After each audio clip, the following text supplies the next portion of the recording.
Mark Bittman. I'm here with my friend, longtime friend, Jean-Georges Vongerichten, at his restaurant called ABC Kitchen. Does this amazing squash puree on toast, which to me is kind of an incongruous, odd combination, but in his inimitable fashion, it really comes alive. So we got some local kabocha squash. We could use butternut, could use delicata, acorn. See, this is unripe.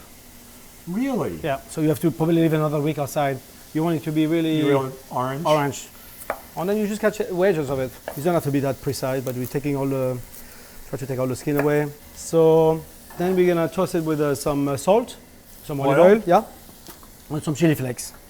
I like to use chili flakes for the squash. They always so you're sweet and hot. That's correct. Here we go. Sorry, Mark. Big pinch? Yes, I know you like it spicy like I do. So we try to do like an even layer. How hot an oven? 450. Yeah. I'm gonna pair it with some onions here. So you want like onions, olive oil. So for probably couple squash, I use 2 onions, olive oil. You want to caramelize them nicely. And you're gonna really cook them down? I'm gonna cook them down, but then we're gonna deglaze it with some maple syrup, which is somewhere here, on some cider vinegar. It's right there. Yeah. 1/2 a cup?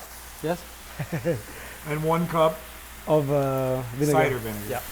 So you really want this to create like a kind of a sweet and sour onion marmalade, and that's gonna be the contrast of the sweet squash together. Only we don't mix it too much, so it's like you can see the swirl of the onions on the squash. And then that's basically they're gonna cut some bread because everything goes on a toast. On a toast. So and we're gonna saute the bread in olive oil. Here we go. So I'm gonna pair with some ricotta or goat cheese or feta. Mascarpone. Yeah. Ricotta. That's what we're gonna use today. There you go. I mean, this bread could be toasted if you don't want to eat olive oil. You could just toast it dry, but I think with the olive oil, it always gets a great flavor.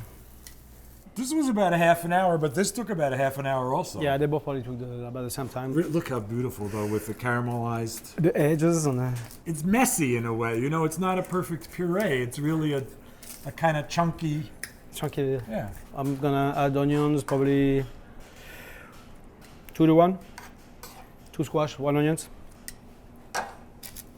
Sweet squash, sweet onions, really. But sweet and sour with the vinegar. vinegar. With all that vinegar and the chili. So what we do, we add a little ricotta, fresh ricotta, and we're going to top it with a mixture of squash, onions, gently caramelized.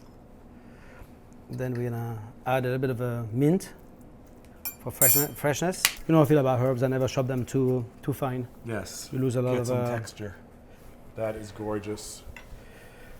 That's all. So it's fairly simple. Okay. I guess I was hungry. The mint makes it happen. Happy Thanksgiving. Thanks for coming in. Thank you, Mark. Happy Thanksgiving.